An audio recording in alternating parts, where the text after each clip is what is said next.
All right, I got a question. What's with all the infighting? Actually, it's not really a question. I know. I can probably guess what it is.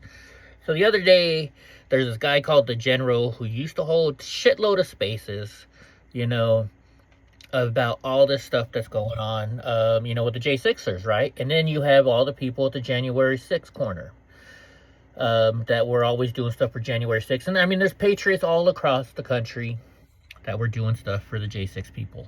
Little jobs up to big jobs, right? And so you got thousands and thousands of people helping out the J6ers. So just think of the trucker convoy, right? The trucker convoy, it was good at first, and then all these people started live streaming it and just grifting and grifting and grifting and saying, oh, I need more money.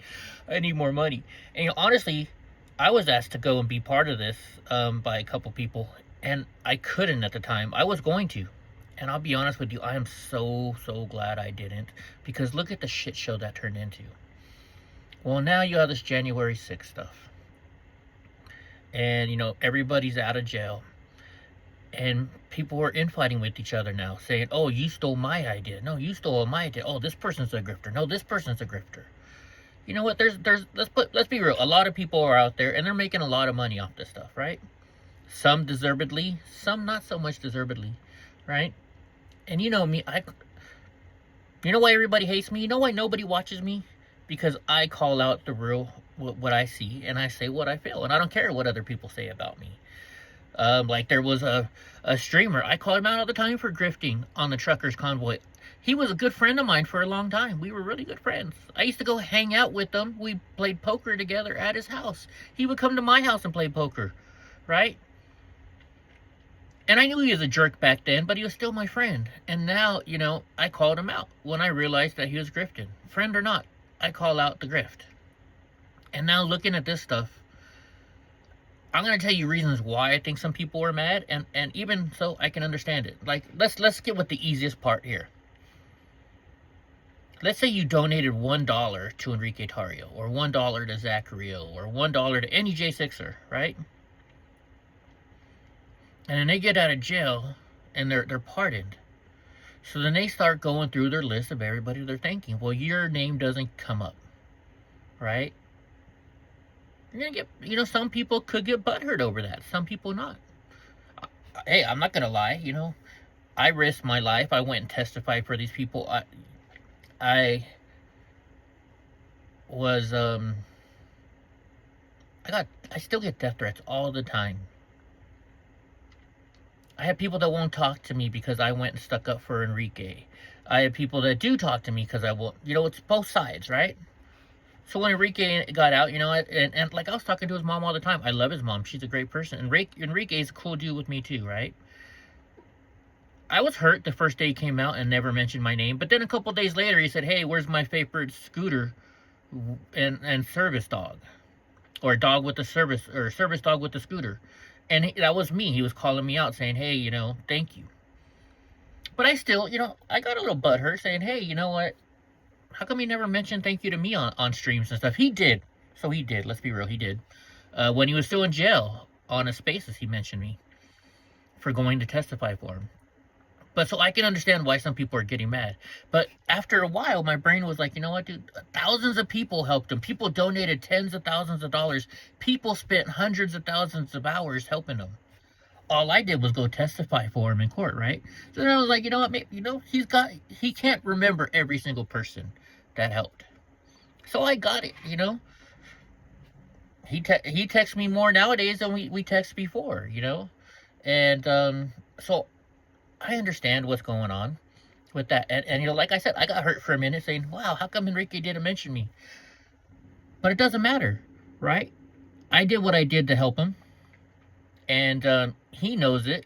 And he's responded to it. He's texted me. He's thanked me. His mom has thanked me more than numerous times. Zach Real is texting me and came on my show and said how much he appreciated it, right? So, I got past it, But so I can get it. I can get why these people are mad. But they can't remember everybody and thank everybody. But that's not what's going on the last couple of days. The last couple of days, people are calling each other, oh, you're a grifter. Oh, you're a drug person. Oh, you're a liberal. Oh, you're this. That's the problem, folks. We need to stop this. We need to stop this madness. Stop fighting with each other. Stop infighting. We need to work together. Who cares if it was your idea to start this plan? Like, I have ideas every fucking day. But with my disability, I could only focus for like an hour, right? The pain starts hitting and I can't, my depression kicks in. So I stop. The only thing I can do for long periods of time is live stream. That's the only thing that makes me feel better in life. Everything else makes me feel like shit. It hurts me. It does everything. The only thing I can do is live stream. And I don't make money off of it. So, but it makes me feel better. That's why I still live stream. So if I have an idea to help save America, and I say it on my show, and then I don't go through with it because I can't, because I don't have the energy anymore. I don't have anything. And let's say Suzanne Monk, who's a great friend of mine. I love Suzanne Monk. She did so much work for the J6ers, right? So much work. She was there for me when I testified. Same with, you guys don't like Jen Lowe. Jen Lowe was there for me when I testified. Adrienne, she was there for me when I testified, and stuff. Bobby Pickles was there. So the day I went to go testify in the January 6th trial, let me tell you this. I was about to go, and my lawyer got me out of it. And then, like Ty started talking to me. He's like, Eddie, dude, you got to do this, man. You got to stick up for your friends. And I'm like, but they told me, Ty, if I go, they can't guarantee they're going to arrest me or not. Basically, the prosecution team was threatening me. And I said, I can't afford to drive across country. I don't know if I'm going to get paid or not. And I did. I used up my credit cards. I drove there. I testified.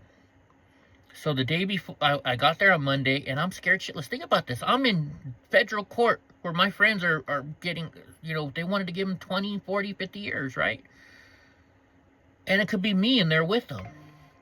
But I was like, I got to stand up for my buddies. I got to stand up for what's right. So I did it. And I'm freaking out. The first day, I'm in the waiting room. Bobby Pickles and Adrian are in the other waiting room. And we keep going back and forth and chatting. And I was supposed to go on Monday. And I never went. And I just heard, oh my gosh, I never know this guy's real name. Travis, that's it. I found out during court. I didn't even find out his real name until court. And they destroyed Travis, right? And me and Travis had an issue after January 6th. And so I went up to him and I was like, hey, bud, I know you don't like me. I know you think I did some wrong things, whatever. But what they just did to you in there, that was tough. Let me give you a hug. And I gave him a hug. I said, just because I was scared myself. I was going next. So I didn't have to go until the next day. And so I'm sitting there the next day and we're waiting. And they're like, all right, you're going to go in 5 minutes. And I'm freaking out. I'm nervous. And Bobby Pickles and Adrian, they're like, let's say a prayer. So they put their arms on top of me and we all said a prayer together. For some reason, I just calmed down and was good to go. So I went in and did it. But I digress. Anyways, so what's going on here is I don't care who started the idea. It's who actually did the work. And the general was fighting with Suzanne Monk right now, apparently. And I don't know enough about this. I'm just going by what I saw in the last 2 Twitter spaces that I looked at. I don't care whose idea it was. I don't care who put in the most work. I just care that we helped people. Right? And I love Suzanne Monk. And she kicked ass. If it wasn't for Suzanne, most of this shit wouldn't have happened. Okay? So, to Suzanne Monk, I love you, sweetie. Like, that's what I was going with when I was talking about when I testified. So after I testified with those people there for me, we all went to Harrington's afterwards to celebrate after I finished testifying. Everybody came up, oh my God, Eddie, you saved the day. You did a great testimony. All the attorneys, oh my gosh, Eddie, you are our best witness. They canceled witnesses after me because I had done such a good job and they wanted to leave it on my mark. I had Donald J. Trump with me on the service dog on the stand with me.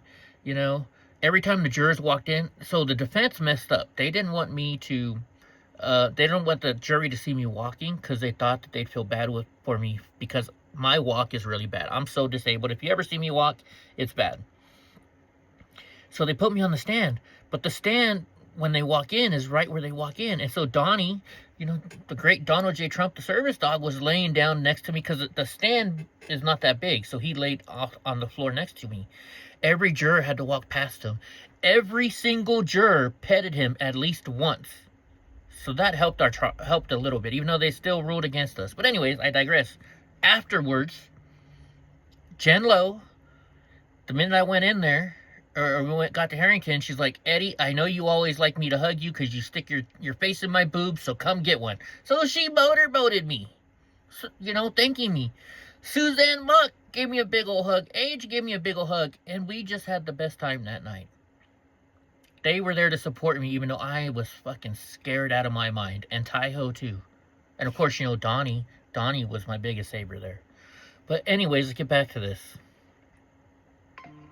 I love Suzanne, and I'm not faulting her for anything. I'm not saying she's wrong in this at all. She worked her ass off. But I'm just saying, can we all just stop this infighting? Let's get along. And I know one person started, another person started. Who cares anymore, guys? The Democrats do so well because they all stick together. We do so bad because we don't. We have too many big heads in the room, I guess. I don't know what it is.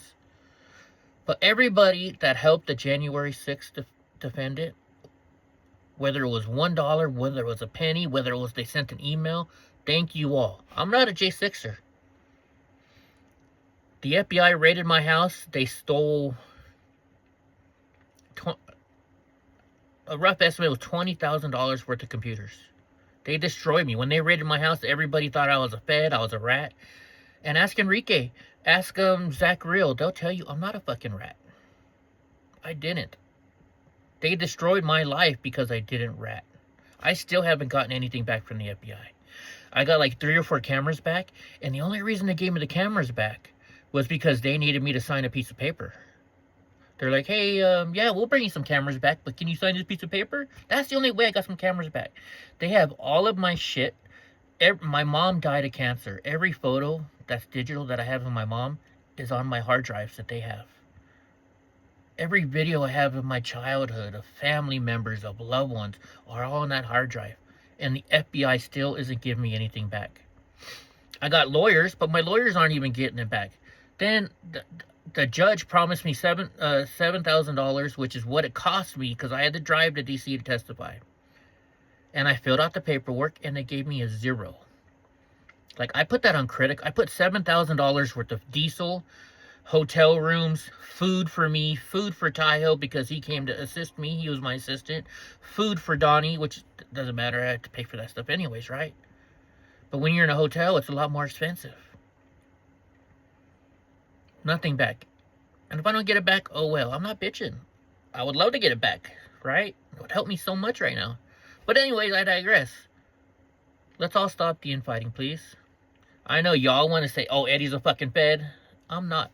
You want to say, oh, Eddie's video got people arrested? Well, ask the people that got arrested. No, they used my videos in court to help them. I'm going to tag Enrique in this. Maybe he'll even tell you that I'm not a fed. Zach Rill will tell you I helped him out. He said it on my show. So, folks, we need to stop fighting with each other, and let's just do shit the right way. Alright? So check me out, Eddie Block Films on Rumble, Donald J. Trump, the Service Dog on X, and Donnie the Service Dog on TikTok and Instagram. Check this out. Support me. If you don't want to support me, I don't care either. I do my show every night. I show you the news and I show you my reaction. I don't tell people how to root one way or the other. But I'm going to tell you this. We need to stop fighting. We all need to just sit down, hug each other, and say, look, you know what? You did this wrong to me. I did this wrong to you. Let's get over it. Let's pretend it's a business, right? It's business. It's just business. Look at the mob. All right, your guy did this to me. I'm going to have to kill this guy. It's just part of business. And they're like, and they sit down, they talk it out, and they go through and they continue working, right? We need to be like, I'm not saying we need to rob people like the mob or hurt people like the mob, but we need to act like a mob. We need to work together for the better of this country. Let's all stop all the infighting.